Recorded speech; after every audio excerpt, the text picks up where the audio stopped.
ಚಿಂತಾಮಣಿ ನಗರದ ಸಾರ್ವಜನಿಕ ಆಸ್ಪತ್ರೆಯ ಆವರಣದಲ್ಲಿರುವ ಆಕ್ಸಿಜನ್ ಪ್ಲಾಂಟ್ ಪಕ್ಕದಲ್ಲಿನ ಶೆಡ್ನಲ್ಲಿ ಮಲಗಿದ್ದ ವೈದ್ಯೆಯ ಮೇಲೆ ಚಿಕಿತ್ಸೆಗಾಗಿ ಬಂದಿದ್ದ ಇರ್ಫಾನ್ ಎಂಬ ವ್ಯಕ್ತಿ ಲೈಂಗಿಕ ದೌರ್ಜನ್ಯ ನಡೆಸಿದ್ದಾನೆ ಅಂತ ಆಸ್ಪತ್ರೆಯ ಆಡಳಿತ ವೈದ್ಯಾಧಿಕಾರಿ ಡಾಕ್ಟರ್ ಸಂತೋಷ್ ಕುಮಾರ್ ನಗರ ಠಾಣೆ ಪೊಲೀಸರಿಗೆ ದೂರು ನೀಡಿದ್ದಾರೆ.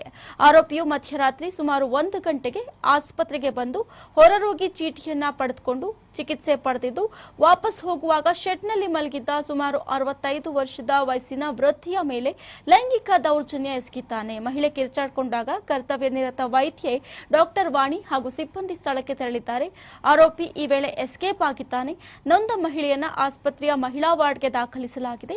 ಆರೋಪಿಯ ವಿರುದ್ಧ ಸೂಕ್ತ ಕಾನೂನು ಕ್ರಮ ಕೈಗೊಳ್ಳಬೇಕು. ರಾತ್ರಿ ಪಾಳಿಯಲ್ಲಿ ಆಸ್ಪತ್ರೆಯಲ್ಲಿ ಭದ್ರತೆಗಾಗಿ ಪೊಲೀಸ್ ಸಿಬ್ಬಂದಿಯನ್ನ ನಿಯೋಜಿಸಬೇಕು ಅಂತ ಮನವಿ ಮಾಡಿದ್ದಾರೆ. ನಗರ ಠಾಣೆ ಪೊಲೀಸರು ಕೂಡಲೇ ಕಾರ್ಯಾಚರಣೆಯನ್ನ ನಡೆಸಿ ಆರೋಪಿಯನ್ನ ಬಂಧಿಸಿ ಮುಂದಿನ ಕ್ರಮವನ್ನ ಕೈಗೊಂಡಿದ್ದಾರೆ.